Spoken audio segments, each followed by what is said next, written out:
Live before lock, she'll be taking you through the day's 4-game slate, some late breaking news, some guys ruled out, some things we have to discuss with you. I'm Chris Spags, joined by the man who breaks down the sport about as well as anybody you'll find on a Tuesday at 3 p.m. Pacific time. See how specific I'm getting, Eddie? It's Fast Eddie Fair. How you doing, Eddie? It's getting pretty generic and unimpressive, at least as well as any top two guys on this show, by any measure.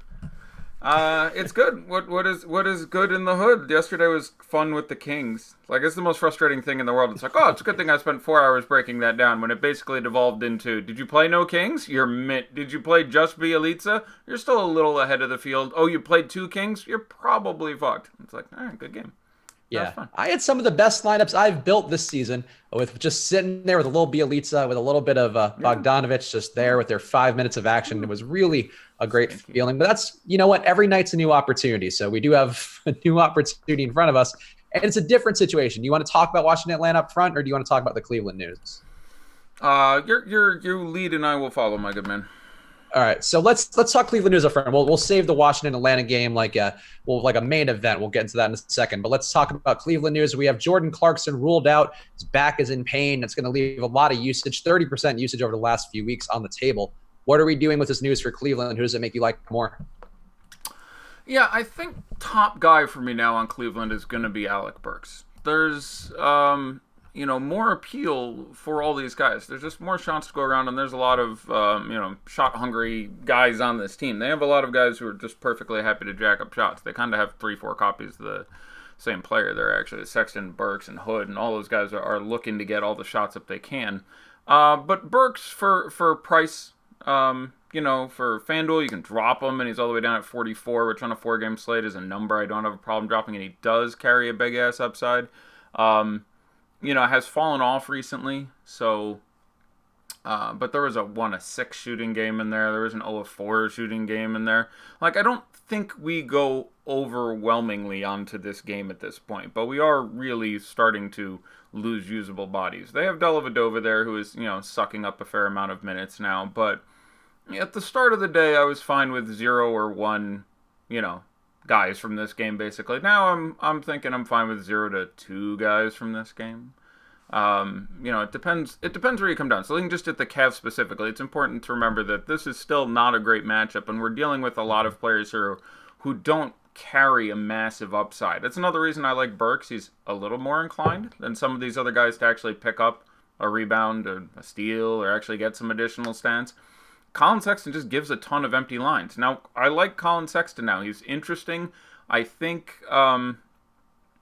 if the price doesn't matter, and I think Sexton's, I want to say 300 less on FanDuel and 200 less on DK, I do prefer Darren Collison in what is still a great matchup. Again, with Depot back, there's not a ton of upside left there. It comes off a little bit, but still the matchup is so good that... when they played earlier this year with Depot in late October, Collison managed to, still put up somewhere between 30-35 fantasy points. I'm projected right now for about 28.5, and that's how good the matchup is, even with Depot there. I think, he feels still fairly good to me in this spot, going back and watching some amount of that game. But Sexton now makes a lot of plays. I think, his minutes should trend back up a little bit. Clarkson obviously runs a fair bit of the point, so now I think I have something closer to like 35 minutes of Sexton as opposed to 31, which I had before. The matchup is still legit bad, and his upside is not the greatest because he averages a half a combined steal and block a game, and that really puts the top on it as a point guard when you're only getting 4 assists a game. It's really starting to limit your ceiling, but the price is low. The ownership is going to be low because of the number of guys we're trying to pack into guard spots just from the Washington and Atlanta game. So that makes some sense. Both Hood and Osman make sense just as guys now who profile to get a few extra minutes and a few extra shots. They were both reasonable tournament plays at the start of the day. I would have preferred Hood, especially at the slightly more reasonable FanDuel price. But now I'm looking at a lineup I'm tinkering with right now. I fairly like Hood a fair amount. Osman's ownership is going to be really low for being a 4-game slate and a guy who might take 15 shots. And again, it's not impossible he'll make 10. But again, the matchup is not incredible here. Larry Nance at 6K on DK, obviously a little more appealing than 7K on FanDuel. There's just a lot of other power forward plays I kind of enjoy, most so John Collins, but on FanDuel at those prices, I would probably slightly rather play Kuzma. I would probably slightly rather play Sabonis. I would probably slightly rather play Thad.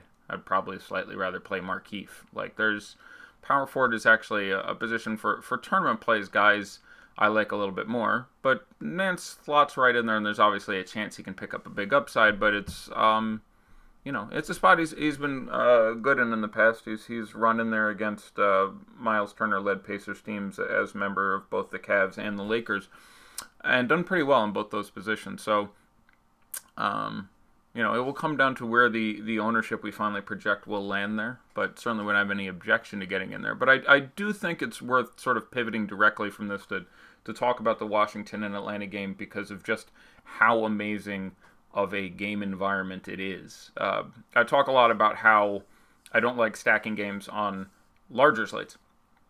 But when Washington played Atlanta, I think 2 weeks ago, give or take a day either side, I basically made an exception to that rule and spent a good 15 minutes talking about it going, I expect almost everyone from this game to be good. Which, again, it's not something I say frequently. But if you look at the 14 players in that game who played 20 or more minutes, it was like Trae Young was bad, 3 guys were only okay, and like 6 guys were good and 4 guys were amazing. Like it was, and it's just a environment that is incredibly compelling for the production of fantasy points.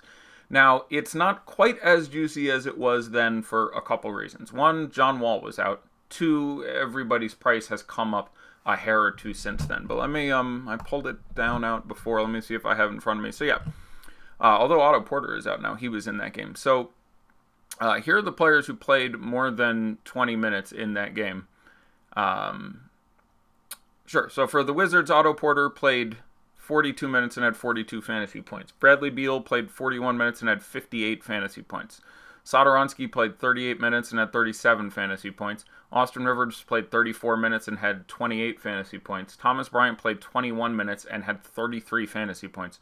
Kelly Oubre played 25 minutes and had 31 fantasy points.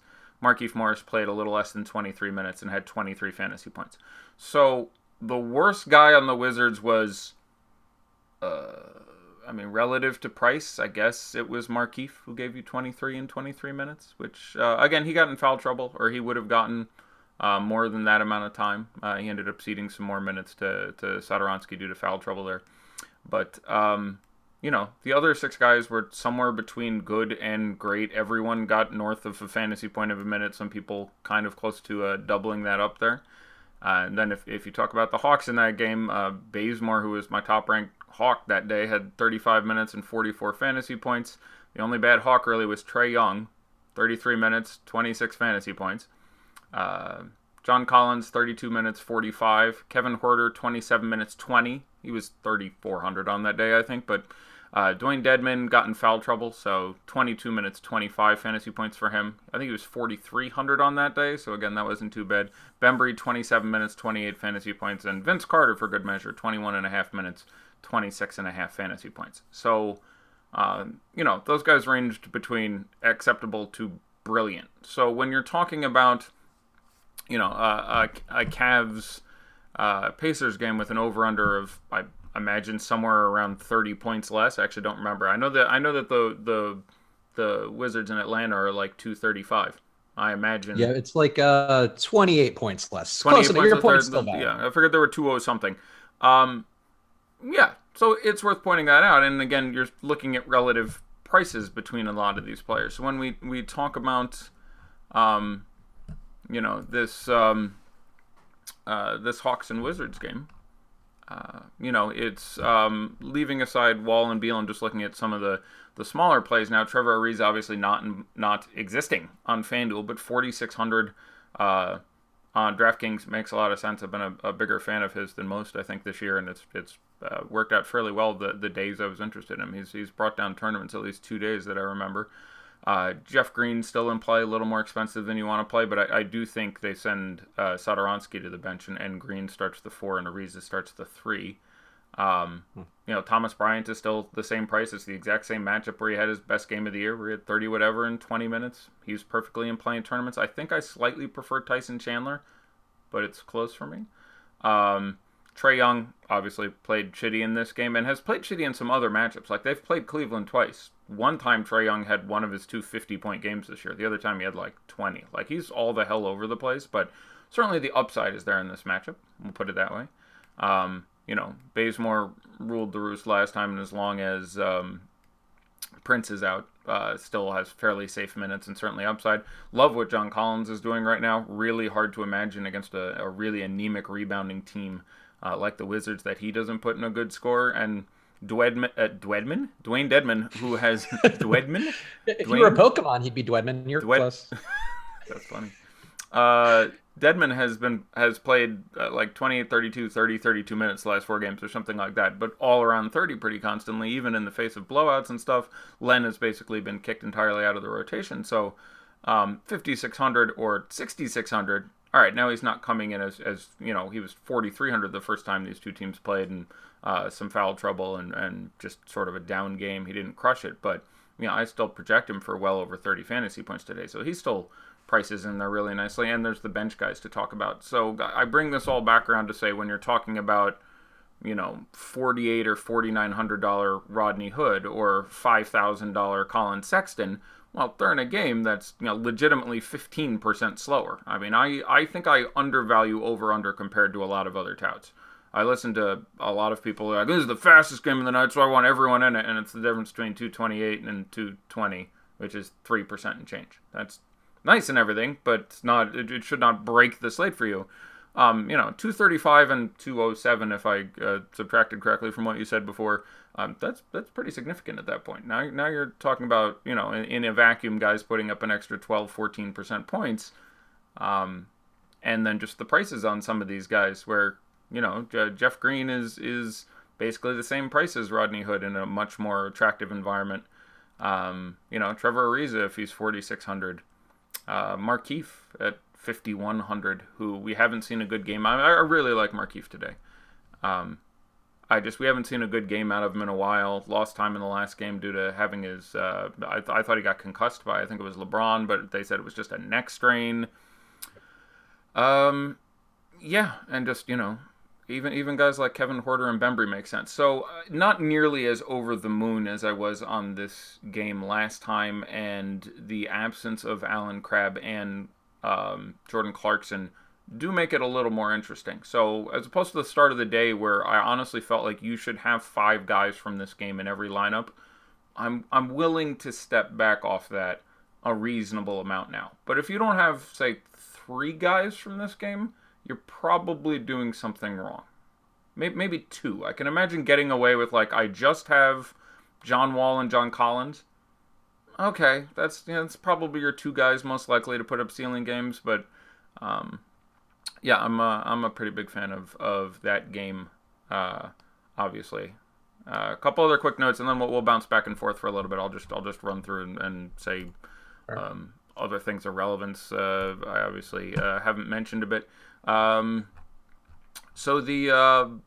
like Rodions Kurucs more than Damari Carroll. People have asked me that a couple times in the last 5 minutes. If they were the same price, I would like Joe Harris, my guy Joe Harris, who we won't get nearly as low on as we did last time.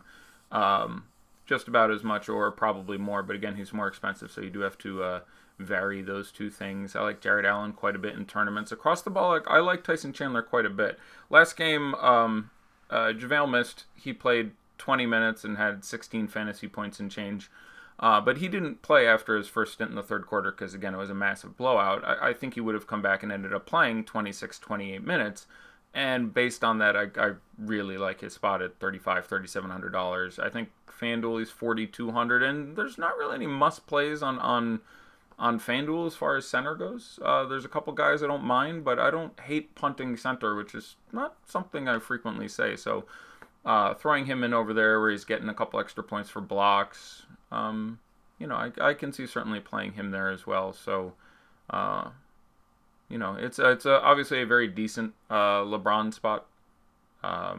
I have him projected right now for half a fantasy point less than Nikola Jokic, so we'll see if that turns out as well as I expect. But yeah, I don't know. I guess I'm good for the minute. Let's do some back and forth. Yeah. So, I'm with you on all the stuff that you said for the most part. I'm sort of approaching the Atlanta Washington game as an either or situation where I'm either playing it heavy or I'm not playing it for the most part because I do have some blowout concerns here. Vegas is not indicating that. Vegas actually the line has gotten closer for the Hawks, which is a bit of a surprise. So there really isn't a Vegas reason to run away from the game, but once bitten, twice shy is how I feel about that after that Kings game yesterday.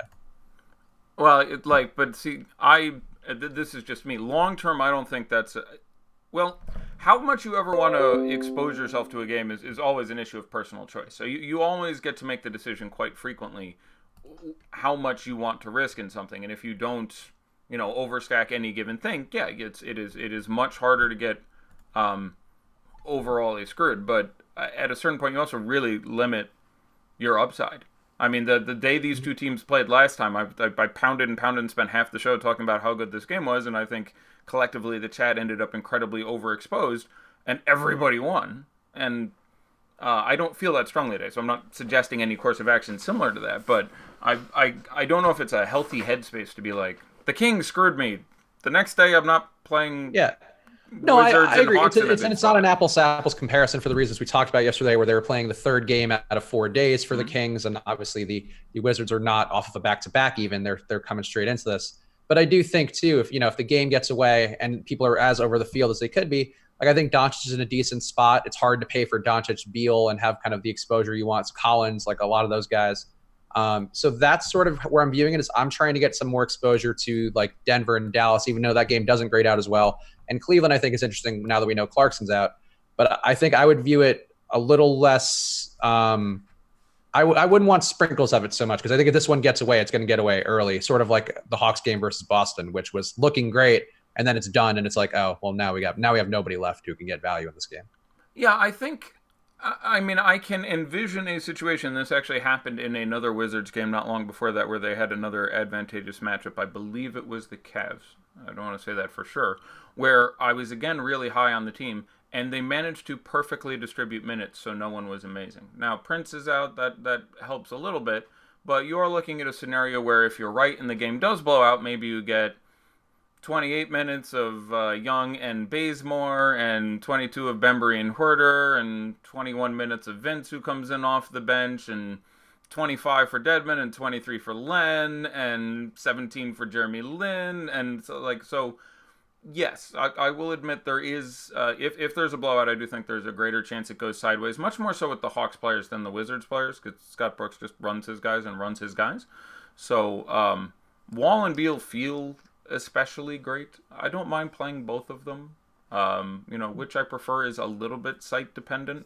I think Wall will have much higher ownership, so I'm a touch more interested in Beal. I'm curious, do we have ownership on this bad boy? We do. The most recent ownership has Wall at 40% and Beal at 36%. So not a big difference, but a difference. And that's DraftKings, I assume? Yep, that is DraftKings. I'll check FanDuel. Okay, sounds good. Yeah, that's about where it'd be. FanDuel, I think, will be tilted maybe even a little more towards Beal because although point guard's a little. You are correct. It's 41% to 38% on FanDuel. Yeah. Okay. Well, yeah, they both profile pretty exceptionally. Again, yeah, you got to take a stand on this game. If you think it's going to stay close, then you can run Wall, Beal, Collins, Bazemore, and just be like, okay, I'm going to scoop up all this fantasy goodness in one of the two games tonight that projects to, have some decent pace. And again, the Vegas line on this is what, 4 or 5, somewhere in that neck. Hold on. I think it went down to 3 actually, but it opened at 4. I think it's down to 3 now. Okay. Yeah, no. So yeah, like just to be clear though, I'm still playing a ton of it. I have a 50% cap on it, but I'm just trying to get away from it in games where I don't have a bunch of pieces from it. I'm trying to get away. So I just don't see a way where there isn't there's 2 guys who hit value. I don't see there's a way where 2 guys hit value, but 6 guys don't hit value. I think is how I feel more about it. Yeah, I do think last time as opposed to in which, depending how you judged of the 14 real players, 10 to 12 of them hit value. I imagine tonight of the 14 real players, you'll have something like 7. But that's still, yep. I imagine you'll still have 3 be exceptional, 4 still be good. You'll be fine if you run your lineup. some guys do okay, and then I'm sure a couple guys will bust there. But yeah, it's just a butt ton of points. Yeah, there is it is a metric butt ton of points. Just also real fast, if you want to check out our ownership projections that we just talked about, make sure to use the promo code live before lock. That'll give you 1 week free of Osmo.com. All the ownership projections and rankings from Osmo, who is the top player in daily fantasy sports for a reason. So go check it out. Promo code live before lock. You got enough time now. It's a short slate, so get this information. It'll help you out quite a bit. Looking at the Slack, no questions in the Slack right now. Yeah, I wanted to talk a little bit about that last game. I wanted to take a break because I was monologuing for a few minutes there, but I'm ready to. No, it's fine. Also, wait, news coming through real fast. David Nwaba is officially starting. For Hood? I would I think he's replacing Burks in the starting lineup. At least that was the rumor this morning, or the report this morning. What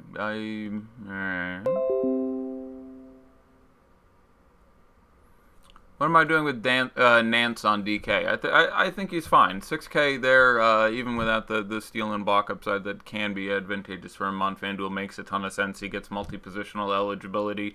You like that he's starting because the minutes are there. And, you hope they determine at some point to give him appropriate usage for his skill set relative to the rest of the team. And certainly Clarkson being out can't hurt him, I don't think. So, yeah, I'm a pretty big fan of Nance on DraftKings. Yeah, I agree. Go ahead. He projects well for me too. Yeah, they've been starting Burks, Osman, Sexton, Zizic, and Hood.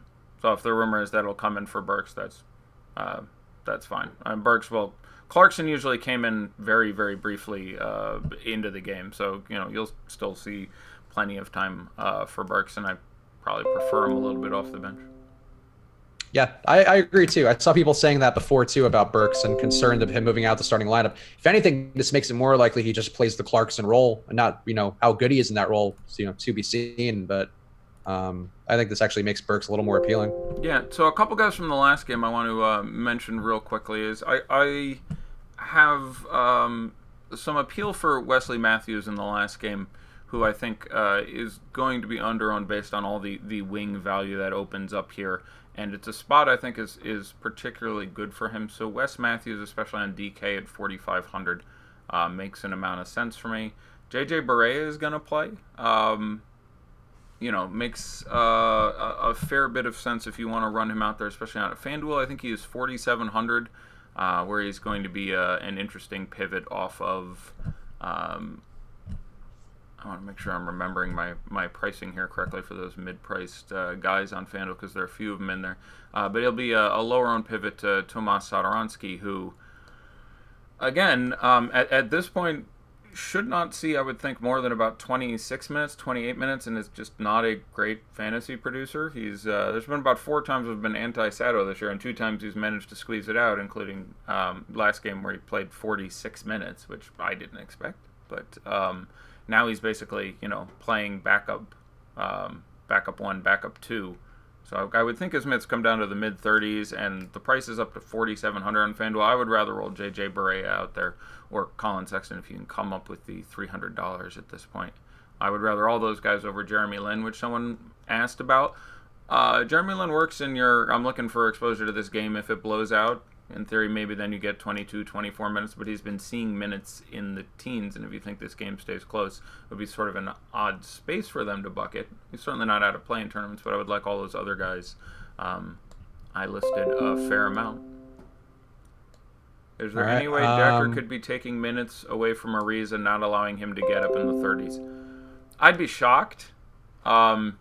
Decker has had a couple games, always back to Vales, even back to Houston, is a guy who, was certainly a solid bench piece, but it would be really weird messaging for them to bring Ariz in and be like, okay, there's a chance that Decker gets minutes and Ariza doesn't get $1 million just because they don't want to give Ariza $1 million. Like, if it's like, oh, I just got off the plane and I don't really know the playbook and I doubt that's the case. I think Ariza starts. Ariza's been confirmed starting. I think Ariza starts and plays 36 to 38 minutes if this game stays close. Like, I think they give him a butt ton of time. There is some chance they go, the dude's tired, let's give him 25 minutes. And in that case, yes, then I think Decker could get appreciable minutes. But if this game doesn't blow out and he's not in foul trouble, I'd put the odds at Ariza playing, under 32 minutes at like 10%. I consider it very unlikely. How are you feeling about this Denver and Dallas game? Obviously, we have the injuries there. Some people asking about Jamal Murray in that game right now, and Monty Morris and all those guys. A little bit under the radar because everybody's talking about Washington, Atlanta. What are you thinking on that one? Yeah, I'm a fan of all the M. Morrises tonight. You can get them both in the same lineup if you want. They're both still a little bit too cheap on DraftKings, especially where they're 47 and 51 as opposed to Keefe is 55 and Monty Morris is, I think 57 on FanDuel. Yeah, especially with the still possibility that Juancho doesn't play, you're just looking potentially at even more minutes for Monty Morris and Trey Lyles and Malik Beasley, and like that would flow out through the guys that they have some trust in the rotation there, and Torrey Craig and that entire bit. But I still Monty Morris is still just too cheap on DK at 4,700. He's been good several games in a row, and I would expect him to continue to be. This isn't the best matchup for them, but. Yeah, I'm a pretty big fan of Monty Morris still. Jamal is underpriced on DK a little bit and overpriced a little bit on FanDuel. He's 81 versus 66, I think. So, is Nwaba a good play in DK cash? No, I wouldn't say he's a good play in DK cash. He's not quite unplayable in cash. Getting the start is nice, but he's not a great fantasy producer, and not will frequently take Larry Nance levels of shots, as in he'll play 26 minutes and take 3. Like, that can happen. He's fine. He's cheap enough that obviously he's not going to slay you, but I don't think if I was building a cash lineup that Nwaba would get in there for me on DK. He's fine in tournaments. He can get you steal, block, rebound upside. He can randomly grab 10 sometimes. But I would be disinclined in cash at this point till we know exactly how many minutes they're going to throw at him. Not dreadful, but a little bit disinclined. It's worth pointing out that the Cavs are on a back-to-back. The Nets, the Cavs, the Pacers, and the Wizards are on a back-to-back. Now, that concerns me most with the Nets, who are more inclined to just completely screw their team up on a back-to-back. Thankfully, most of the pieces we're most interested in here are on the inexpensive side. But, if you're thinking of rolling out $7K for Dinwiddie or nearly $8K for D'Angelo Russell, it is relevant on Kenny Atkinson teams when you end up on a back-to-back. So a little quicker with the hook, and your minute caps come down a little bit. Last time I gave this warning, it wasn't too bad. It was a close game the whole way through. The starters got like 31, but in that game the starters would have got 31 to 36 for some of them if it hadn't been on a back-to-back. So that is something that he always keeps an eye on. So. Most concerned with the Nets there, but yeah, the Nets, the whole first game, the Cavs and the Pacers and the Wizards are on a back-to-back, but Scotty doesn't care.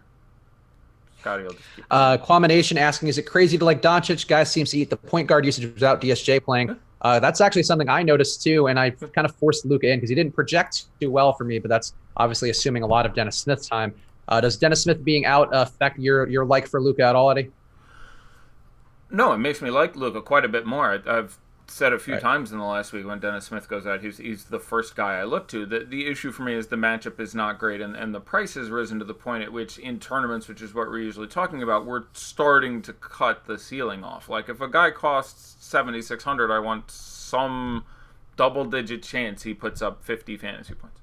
Like, I want that to happen, and in his career, I think Doncic has gotten there exactly one time, which was last game, because I took a side bet with someone, and I think he ended with 51. He got there for the very first time. And he's been close a few times, but if you look at his super productive games, he runs what's blocked. I'll just pull it up specifically, but his good games are in good matchups. Not quite exclusively, but pretty significantly. He's not, like Trae Young, where he randomly did bust out a 50-pointer against Memphis. I want to say, like, Trae Young had his first amazing game in a matchup where no one played him because he had been struggling. And so last game Doncic had 49 against Sacramento. Game before that had 29 against Phoenix. What a nice streak of games for them, by the way. They got Atlanta, Phoenix, Sacramento back to back to back. You'll get tired from running, but not a lot of defense will be played against you. But he got 49 against Sacramento. He got 50 against Atlanta. Yeah, so so now you throw him in there against Denver. It's not a great spot. I think he's great. I like the fact that Dennis Smith is out. That moves his projection for me from 38 to 40 and a half or 41. Like that's about where I'd come down number wise, which is still just fine. But the issue is there's lots of cheap value guards from Monty Morris we just talked about, to either Bembry or Hoarder if you went there, to Kurik's on the wing, to Joe Harris, and then on the high end you have Bradley Beal in there. So it's just a little harder to get to him for me. So I have no issue with anyone playing Luka in anything. You can play Luka in cash. I think it's just fine. Really hard for me to imagine Luka not, getting you 30 with Dennis Smith out. But just, I don't think. Again, it's one of those things that I feel very good about the floor. The ceiling for him against a Denver team that has been really solid defensively, even without all these starters, and is playing much slower, makes me a little disinclined towards him as a tournament play. But he will outscore Bradley Beal 35 or 40% of the time tonight. Like, it's certainly not an impossibility. I'm just, speaking from a single lineup standpoint, a little more inclined towards, say, Beal. Yeah, no, I think that makes sense. I think Doncic, what stands out to me is he's getting to the line pretty well. Yeah. And this is a Denver team who will put people on the line and actually can. It kind of makes me a little bit concerned about Plumlee and to a lesser extent Jokic on the other side, because I think Luka, that's what jumps out with those two Smith games, is he got to the line like, I think 10, like he shot like 10 or 12 free throws in both those games. Yeah. So a little bit of a boost there could be the difference between his floor and his ceiling, I think. So I'm a little interested in Doncic, and it does worry me a little bit about Plumlee, because Plumlee projects well, and I kind of mute him down. He gets a little aggressive, a little handsy, that old Plumlee boy does. Yeah, he does. He's a good play on Yahoo, where it's the minimum. he's the Which minimum. is, I think, true of every player in the NBA is the minimum on Yahoo. Use that promo code AWESEMO if you are depositing on Yahoo, by the way. You'll get $30 back on any deposit of $30 or more, of your first deposit, rather. So go. Any thoughts on Yahoo overall? I know we're pushing it a little bit. They do have a ton of overlay this week. They're doing a lot to get players in now that the NFL season's kind of wrapping up for a lot of these season-long players. Anything jumping out to you on Yahoo, Eddie? Yeah, they're filled again. At some point we should have a chat about roster construction there, and the effects of having a low floor, and it's they do a crystal good job of crystallizing why points per dollar is a poor way to build a lineup. It's not the worst, but the fact that there's no salary floor really sort of it takes people a while to get used to Yahoo, because it's not quite the same thing as building a lineup on FanDuel and DraftKings. But no, there's a pile of cheap guys and just some mid-price guys who are too inexpensive, especially in matchups they're in. Like on just a scale, minimum is 10. LeBron is 51, I think. Doncic is 31, which is fine. Bradley Beal is 33, which is fine. Wall is only 40, which in this matchup is fine. Hold on, here it is. I got a list before. John Collins is 28. That feels kind of dumb. Yesterday Enes Kanter was 20. Jamal Murray's 24. Larry Nance is 22. Bazemore's 20. Sabonis is 18. Trae Young is 18. Keith is 17. Jared Allen's 15. Darren Collison is 14. Trey Lyles is 12. Dedmon is 11. Dedmon is 11? That's crazy sauce. Dwayne Dedmon is $11. That's a small number for a guy you project for over 30 fantasy points. So be a little popular with that, one might guess. Yeah, he's going to be some 78% owned, I imagine, as he should be. But again, nothing I or Chris or anyone says is going to be as valuable for you as free money. So take your free money. Yeah, go play on Yahoo. Go use that Awesemo link though. There's ads all over the site, and use that promo code Awesemo if you do deposit on there, because you'll get that $30. With the Nets on a back-to-back, who's the better play between Dinwiddie or Lonzo?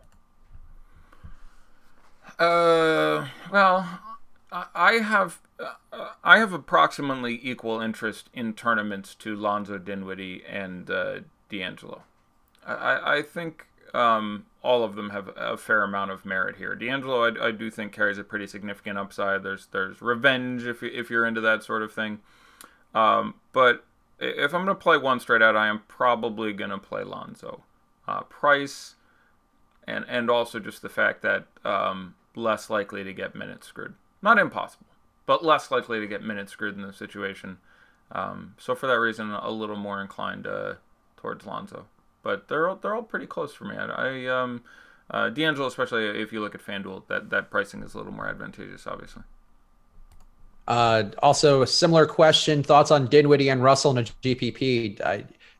I found him tough. Like I was surprised how lowly they projected for me today, and I assume that's because of the Lakers' defensive efficiency. But would you play that? It seems like a very tournamenty approach, if nothing else. Yeah, I mean, you can play those two guys and Braun and try to attack that game. I would certainly be more inclined towards one or the other, to say the very Yeah, least. they take a lot off the table for each other. Yep. Would you be fine with Murray and Monty Morris in the same lineup for DK Cash? Yes. They're just both too cheap. And again, 4 game slate, you have to sort of abandon those presuppositions of appropriate lineup construction anyway, and they're just too cheap. Jamal Murray with all those guys out. Again, this is not a great matchup, but it's not a terrible individual one. Should cost 75, 77, and Monty Morris should cost 55 or 50. So they're just both well cheap enough that they don't positively correlate, probably, but they don't horribly negatively correlate. Again, any two players, there's 9 ways in which they positively correlate and 9 ways in which they negatively correlate. And there's enough in this game that just if the game goes faster than we expect, or God forbid overtime, or again, them just being too cheap, there's plenty of ways it work out. So I wouldn't be concerned having a cash lineup with those two guys in it. If you had them both in Jokic, I can see being like, wow, that feels like a little bit, but Jokic feels a little bit of a stretch for cash. I think I like some of the cheaper options probably, and Braun, but I have Jokic for my highest ceiling guy of the day. Oh, would you go Joe Harris, Rodney Hood, or Colin Sexton for a DK GPP?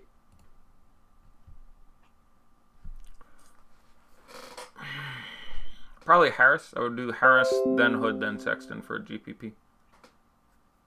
What? I'm going to read this question as it's written, just to be clear. It's not me screwing it up. What do we think of Kirkus? Which I feel like you shouldn't get your question answered if you're 2 letters off on the guy's name. That's just rude. Karooks, is that where we were going for? Yeah, yes. Rodions Karooks. What do you think of him? I like him a lot. He's solid. He's still cheap enough where, $4,000 is a perfectly reasonable ask. They're giving him the start. I do think he probably plays 28, 30 minutes. A little less likely to have the rug pulled on the back-to-back by Atkinson. It's one of a few reasons that I'm a bigger fan of his than DeMarre Carroll. Maybe DeMarre Carroll gets 32 minutes and gets a ton of time again on the front end of the back-to-back, but more inclined towards Kurucs, more inclined towards Joe Harris, who they're also just better with the minutes with. Rondae Ellis-Jefferson, DeMarre Carroll, those guys, they're just a little bit more fractious with how they treat them, put mildly.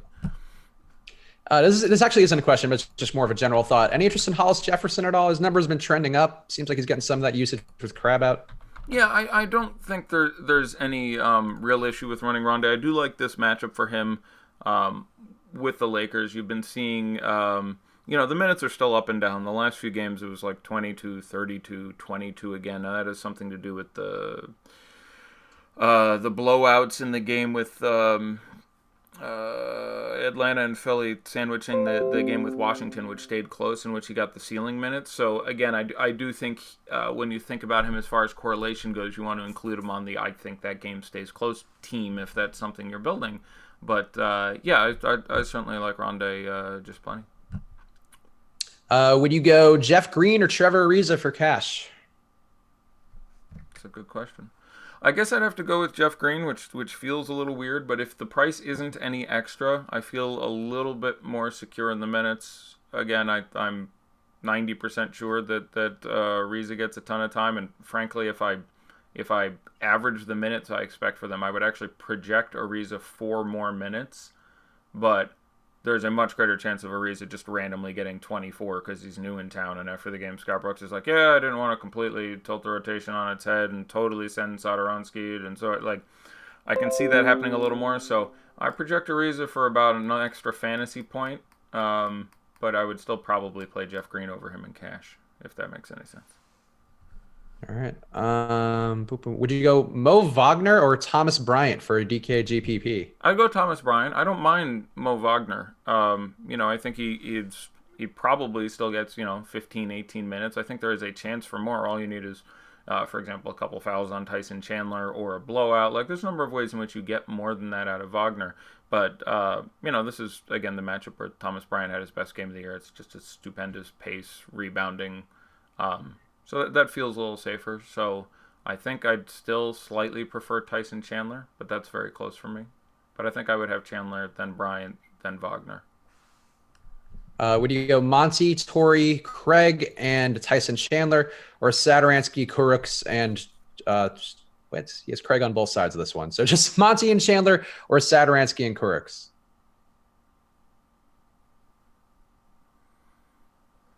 Monty and Chandler. Yeah, but he put Torrey on one side and Craig on the other, which just seems unfair to do. It's getting you in code and shit. That is messed up. It's like indecipherable sometimes. Help me out, guys. My brain is bleeding from reading questions like that. Lonzo or Bazemore straight up on Yahoo?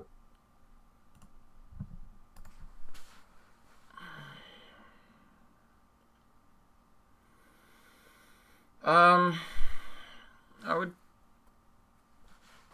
In tournaments, I think I would play Lonzo. In cash, I think I would play Bazemore. But it's really close on both sides. Lonzo is actually a slightly more steady player than Bazemore long term, but the ownership is going to flow a little more the other way. So, but no strong take there. That comes in very close to even for me. Let's see. Could you explain why you like Chandler over Bryant? I think he plays 6 or 7 more minutes, and he's in an absolutely stupendous matchup. I still think Thomas Bryant plays 20, 21 minutes. I think the game with Chandler stays close, and I think Tyson Chandler plays 27 minutes, I'll go with right now. And, he played, we have a very good, simulacrum game last time where he was in a good matchup and played first quarter, second quarter, third quarter, and didn't come back because of the blowout. I think he would normally play fourth quarter, and he played the same 20 minutes that Bryant gets in 3 quarters, so I'd have him around, might be 25, might be 29, but I'll go 27 minutes for Tyson Chandler. So at that point, even though I slightly prefer Bryant's matchup, I'll go with 30+% more time, which is what it comes down to for me. Yeah, with all those bodies in the mix and being changed around for the Wizards, that would worry me a little bit about Bryant, even though we saw what he did last time versus Atlanta. Yeah. Let's see, is Sexton in cash viable? Yes, I don't have a problem. His price has come down enough without Clarkson. $4,800, $5,000 Sexton is cash viable. Yes, I don't have an issue with that. I don't know if he ends up being cash ideal for me because I have a feeling like I think I slightly prefer Collison still. So he's a couple $100 extra. If you don't have that, maybe it would change it. But he's certainly cash viable. Somebody on the YouTube chat asking, what is the highest point total on the slate? Just in general, you should really keep a close eye on that because it is sort of how we break everything down for daily fantasy. Washington Atlanta is like 238 now, I think. They bumped it up a little bit. Basically, the bookend games are really slow. They're both 207, 208, and the middle games are like 228 or something for Lakers and Brooklyn, and Washington Atlanta is 238 or something. Yeah. So that is by far and away the highest total on the slate. But in general, I would say if you don't know that question at 3:45 or 6:45 Eastern, you should probably look that stuff up a little earlier. Just that'll help make you a better player, not being a dick. Being a little bit of a dick, but anyway, moving on. being like a dick, like your substitute teacher is like, all right, well, maybe we should do our homework, class.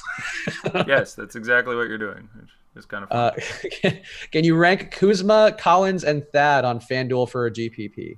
For a GPP, that's a little more interesting. I would probably, obviously, Thad, you're saving some money there relative to those other guys. I think they're all in fine spots, and I do think the ownership will tilt a little more heavily towards Collins than it should. So I would be more inclined to play either of the other guys.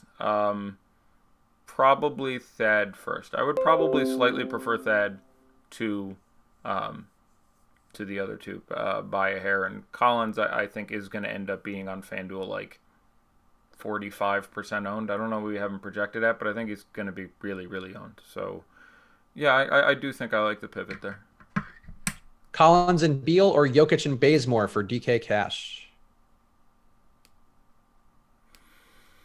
I'll go with Collins and Beal. I can't get away from that game relative to the other one. What would be your minutes projection for Nwaba? 3,500 seems too cheap with no Clarkson. Yeah, I mean, having Clarkson out helps. I right now have him at 26 with what I guessed at for a rotation there, and again, he is starting, for Burks, but I want my Nwaba further down. He's playing either the 2 or the 3, but he's out on the wing. I like my power forward David Nwaba a lot more than my shooting guard David Nwaba, and that I think is relevant when you're factoring him. You basically want most guys in the lineup to play down more. Like, it's one of the reasons I don't mind Nance tonight. Center Nance is a lot more exciting for me than power forward Nance. David Nwaba starting at the 4 is a lot happier for me than David Nwaba starting at the 2. Yeah, and I mean, I think one of the reasons they're doing that is they're just going to have him sit on Oladipo a lot.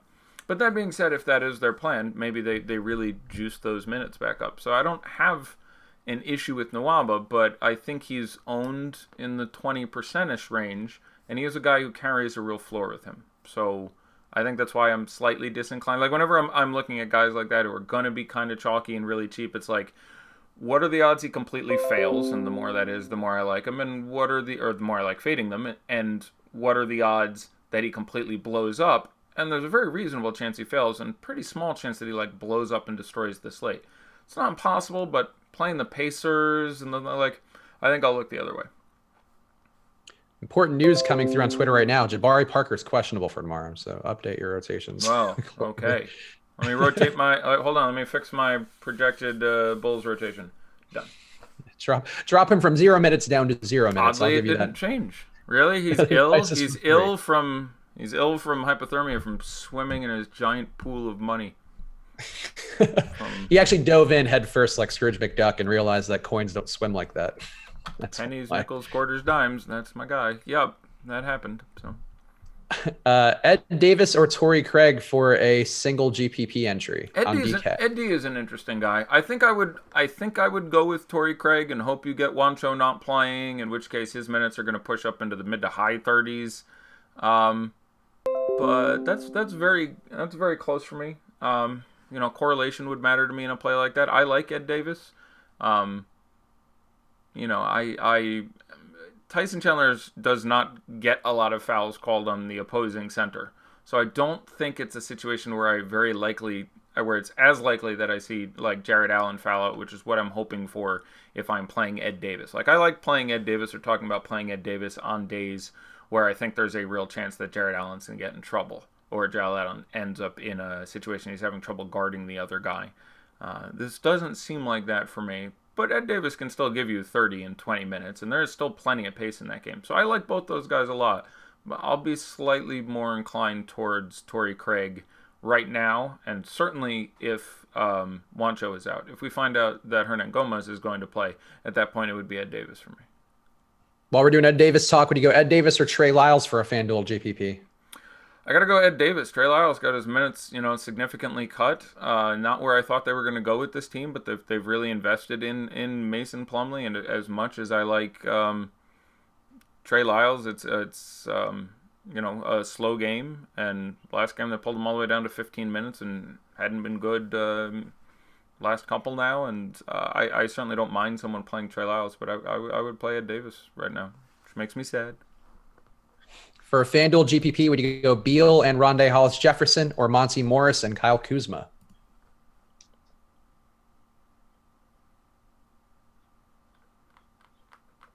I'll go with the second one. I'll go with the Kuzma side. Close, but slightly. Looking at the would you go Harrison Barnes and Alec Burks or Joe Harris and Monty Morris for DK GPP? Say that again, please. Harrison Barnes and Alec Burks or Joe Harris and Monty Morris for DK GPP? I'll go Barnes and Morris. It was Barnes and Burks. Oh, I would say it again then. Sorry, you're breaking up slightly. Barnes and Burks or Harris and Morris? Barnes and Burks or Harris and Morris. Yep. I'm curious what I have those two sides prepared for. Okay. Which Morris? Monty. I thought we were clear it was Monty. No problem. I thought that was one piece of information. Just wanted to make sure. I'm doing it by name. I will go with Joe Harris and Monty Morris. He's not playing. Okay. He could also be playing Devin Harris. And technically Gary Harris will be on the bench in a nice suit watching for Denver. So just the Harry are around, but we need SAG rules for everybody's names on when you're asking either ors. Would it be all right to play? We definitely answered this already, but I'm sure people are thinking it. Would it be all right to play Wall and Beal in a FanDuel GPP together in that game? Absolutely. Why is DeAndre not getting any love? Jokic has been terrible against opposing centers. Yeah, that's true. But that almost doesn't matter for DeAndre Jordan. DeAndre Jordan is really, they don't run any plays for him. No team has really ever run any plays for DeAndre Jordan. Like, points fall into his lap, and it isn't a bad rebounding spot, but it's not an ideal one. It's slightly below average. So, I think his most likely game is, like, I will pull up their histories, and I have it as neutral, and just for tournaments it's not that exciting. For like mid-priced cash, yeah, DeAndre Jordan's fine. I think he probably gets you 33, 34, 35, something. So yeah, last year, let's see, they played several times. So the last game in the spring in April, when Jokic was going off, he had a triple-double, and DeAndre Jordan had 16 and 17 for the Clips with an assist and nothing else.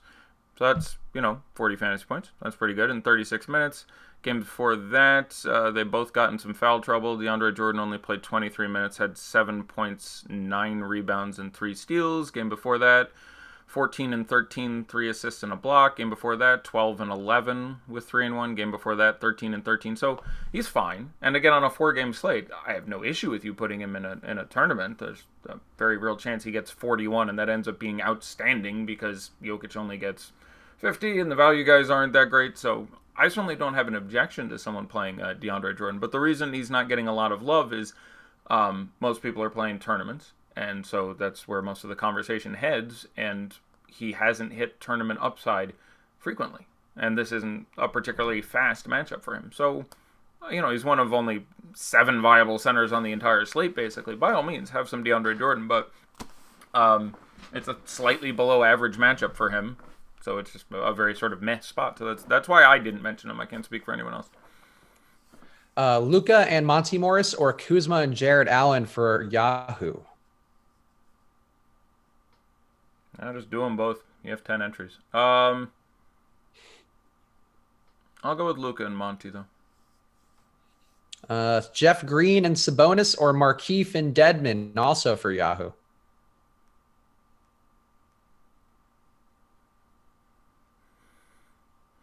I think Green and Sabonis I'd like a little more in tournaments.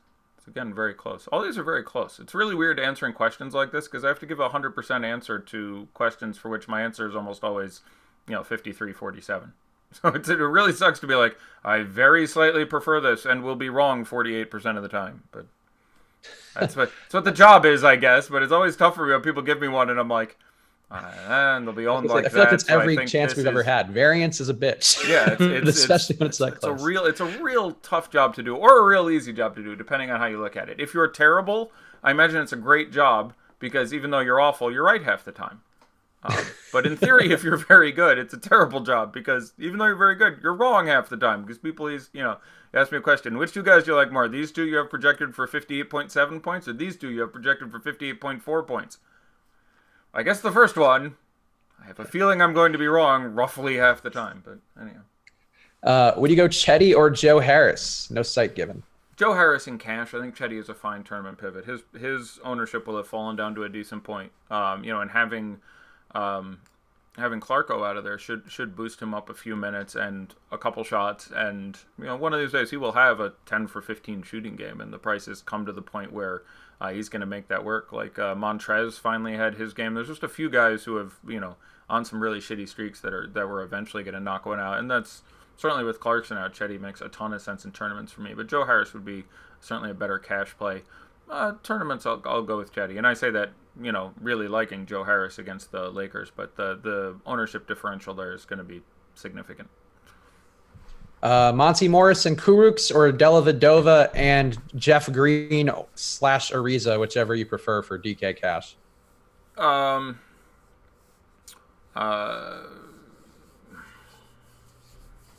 Monty Morris and Kurucs, if I heard you correctly. Yep, that was up a little bit there. I would go with those first 2. I like Dellavedova as a player. I live in Ohio. It's required they give us injections that make us like Dellavedova. But fantasy value, sketchy. And I totally understand going, yeah, but Jordan Clarkson is out, and he is just in that little bit David Nwaba, though he's not that bad, but, Doug McDermott, Semi Ojeleye, Dorian Finney-Smith, where it can happen where it all comes together at once, but usually they just get you 2/3 of a fantasy point a minute. Disinclined towards playing Dellavedova. Like, if you told me Dellavedova was going to play 30 minutes, I'd project him for 20 fantasy points and feel... He's been good recently. He's been good in this Cavs role. I think they need him to do a lot of things. Yeah, I know, but Pacers and just, I don't know. The Pacers thing is not ideal. Disinclined, that's all. Like, there's certainly not, both those, again, I by 60-40 prefer the other side. There's a very real chance the Delhi side is going to work out just great for you. If Craig plays, do you like him more than Tyson Chandler? If whom plays? Torrey Craig. Well, Torrey Craig is going to play. Is Torrey Craig in some sort of injury situation? I thought it was only Wancho that was in any way pending for that team. Maybe. I guess. I don't know. Rocky asked if Craig plays, as though that was a concern. To my knowledge, I should state, and someone please send me a tweet or correct me if I have this wrong, but there is no injury or issue with Torrey Craig. If I missed that in the ether at some point today, I do apologize. No, I would rather play Tyson Chandler in tournaments and probably cash right now. If Wancho is out, that would probably push me onto Craig, probably for both. But they're fairly close, but I think that's where I would come down. Luka or Dinwiddie for DK GPP?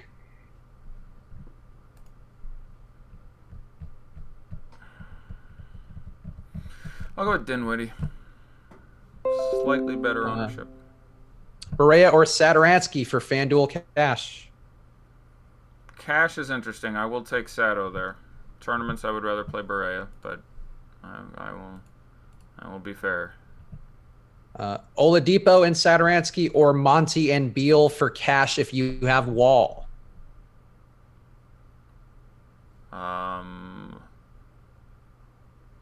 Oladipo and Satoransky are which two? Monty Morris and Bradley Beal. Morris and Beal still. Yep. Nance and Ronde or Collins and Kuruks for FanDuel? Collins and Kuruks. As a punt, would you play Satoransky, Berea, Brunson, or Dellavedova on FanDuel? Satoransky, Brunson, Dellavedova, or whom? Berea. Berea. All right. Think about Young, Ball, or Murray for a DK GPP. We are locked, but it's DK. So Young, Paul, or Young, Murray, or whom? Or Lonzo Ball. Ball. Yep. That's a great question. I have all three of those guys very close, and I'm trying to, amortize the production with the ownership. They all come out very, very close. I would probably play Lonzo. I think I would go Lonzo over Jamal over Trey, but again, by an incredibly small differential. All right, there we go. That's all the questions. What games do we have locked now to see what? Just one. We have two 7:30s, I believe, if I recall. Yes, yeah, you're right. So just Cleveland, Indiana. We could play a very terrible version of Daddy Likes to see what the 10% ownership on this game. Well, you'll have a decent number on Nance. You'll have a decent number on Nwaba. You'll have a number on Clarkson, or not Clarkson, rather. You'll have a number on Collison that I have a feeling will be hanging around double digits. I hope we have a number on Clarkson. Sexton will be owned a bit too. You'll have a few guys get in there, but I think Nance will be on top. People own Oladipo too. People own Burks. Like, you'd be surprised. They're going to have a lot of guys in this game over 5%. All right, here it comes. Number one is Larry Nance, 24%. They got there in a hurry. A little more than I would have thought, but it's, starting $6,000 still makes sense. Oladipo, 17.6. That's a fine number. Feels about right. That's good. If there's not a blowout, his price is way the hell up, but obviously you can do damage. Cavs, not good. So you want this game to somehow stay close and him to be amazing, which is going to be interesting, but it could happen. Alec Burks, 10.6%. Daddy likes that. I'd be happy if I had Alec Burks at 10%. I think he does have a very real upside in the spot. David Nwaba, 9%. Okay, that's around the number at which I am neither here nor there. Like, I thought he might be up towards like 20, which is what I believe he said. At that point, I was disinclined at 10. I'm fine having some David Nwaba. There's just that point for every player in which there's some ownership point in which you should want every player on the slate. So if we're talking about TJ Leaf, and you're like, you will be the only player with TJ Leaf, I would sit there and think about it for a while if you could guarantee me .1 or whatever. Bojan 9%, Colin Sexton 9%, Dellavedova 7%, Sabonis 6.6, Thad Young 6.2, Miles Turner 6%. Daddy likes that. Certainly can work out just fine for him. Rodney Hood 5.6. Daddy really likes that. Darren Collison 4%. I really like 4% Darren Collison. Look, Depot being back, it definitely takes the top off. Don't misunderstand me. But, I have him projected for just a hair under 30, and I do think, getting 35 or 40 out of him here is not impossible. He costs $5K, so I do like that. Though I understand a lot of that ownership going to Sexton and other guys once Clarkson went out, but I would still rather play Collison than Sexton. Chetty Osman 3%. Daddy likes that. Corey Joseph 3%. That might be a little bit of a stretch, but again, on your blowout squad, that makes sense. Jordan Clarkson 1.17%. Congratulations. Ooh. You played yourself. I gave you plenty of warning on that one too. Yeah, really. That was a lot of time to get that one sorted out. I know. Over 1%. Slight rake reduction. You want to do some Yahoo ownerships at 7 p.m.? I think I can get to them. Yeah, sure. Follow your art. Let me see in a couple minutes. I'm guessing the same password. Just had the spreadsheet open. All right, here we go. And yeah, your hey, the $1 didn't get close to filling. They have 100K with 25K guaranteed overlay. So it's a $10 entry, only takes 7,500 entries. So 75 in, 100 out. And they have a 25K 5K guaranteed overlay. So that one is a $1 entry. So it's 20,000 entries. They only got 13,698 entries because it is a max 10 entry. So that still represents 1,400 users. But till they get up to 2,000 users, that sucker's an overlay. So your $10 was worth $13.33 the second the tournament started. Your $1 were worth $1.83. So it's doubled your money. They wanted to give you, if you put your $10 in there tonight, they immediately give you $8.30 in equity. That makes good financial sense. Okay. In the bigger one, I don't even have trouble with this interface. All right. I don't think there's like a download, so I'm going to tap on some lineups. $10 Alex Burks at 7%. Oh boy, this is going to be a bit arduous. This may have been a bad idea. Let me use arduous in a sentence. 35% Depot, 10% Thaddy Daddy, 7% Domantas Sabonis. I could call it the prices, but you wouldn't believe me.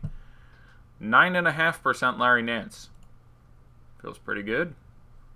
Or as my wife would say, that 9.5 feels pretty good. See what I did there? Nothing. She said that during her college years. It was a fine enough joke that I won't acknowledge. Where it's like a PG show we do here, Eddie. Okay. Rodney Hood 7.7. This user's name is Nina Simone. That is a tremendous username. No one will know what it means, but it's a tremendous username. Miles Turner 6%. Some other stuff. So yeah, have fun tonight. No huge actionable news. No gigantic edges, with the exception of playing on Yahoo. That's really what it comes down to tonight. I would again stake my oath, give my word, pledge my troth that no one was really advantaged on FanDuel or DraftKings tonight, no matter how good you were. Doesn't mean don't play, don't have a good time, but yeah, Yahoo said play $110 and we'll make it worth about $150. That feels good. All right, so there you go. Make sure to like this video. Leave a comment on the static version when we're done. We're still doing our 24 days of giveaways. Today, if you leave a comment giving us a guess at David Nwaba's fantasy point production for the day, you'll be entered to win both a month-long pass, all access to all the sports at awesemo.com, and also the year-long all-access pass we're giving away on Christmas Day on the Strategy/Live Before Lock show with Josh. So go like this video, leave a comment on the static version of the video on YouTube guessing David Nwaba's fantasy point total for the day. You'll be entered to win our 24 days of giveaways, our gift to you. I should have just read it said it off the top of my head and lost it at the end. But it's our gift from us at Awesemo to you this holiday season. That's our way of giving back. Yeah, there we go. There, I got it. All right. Any parting words, Eddie, before we go watch these things? I couldn't get why someone sent me centimeters in the chat because it came like 10 minutes after I say it. But I believe it was referencing my wife and the 9.5. So yeah, that would like, not be 9.5 centimeters would not be ideal. no, I think that's somewhere around 3.5 inches. So yeah, that would be not. But somebody out there, if you're rocking 9.5 centimeters, more power to you. 24 days of giveaways for you too. All right, there it is. Thanks for all the questions, everybody. I will be back tomorrow. Normally, I don't do Tuesdays, but I swapped around my schedule because this week Tuesday was better than Thursday, so I'm gonna take Thursday off. But I will come back tomorrow and do one more, 8 in a row, and then I will. I'll take a day off on Thursday. So that is it for me. Bye, everybody. Cool. Bye, guys.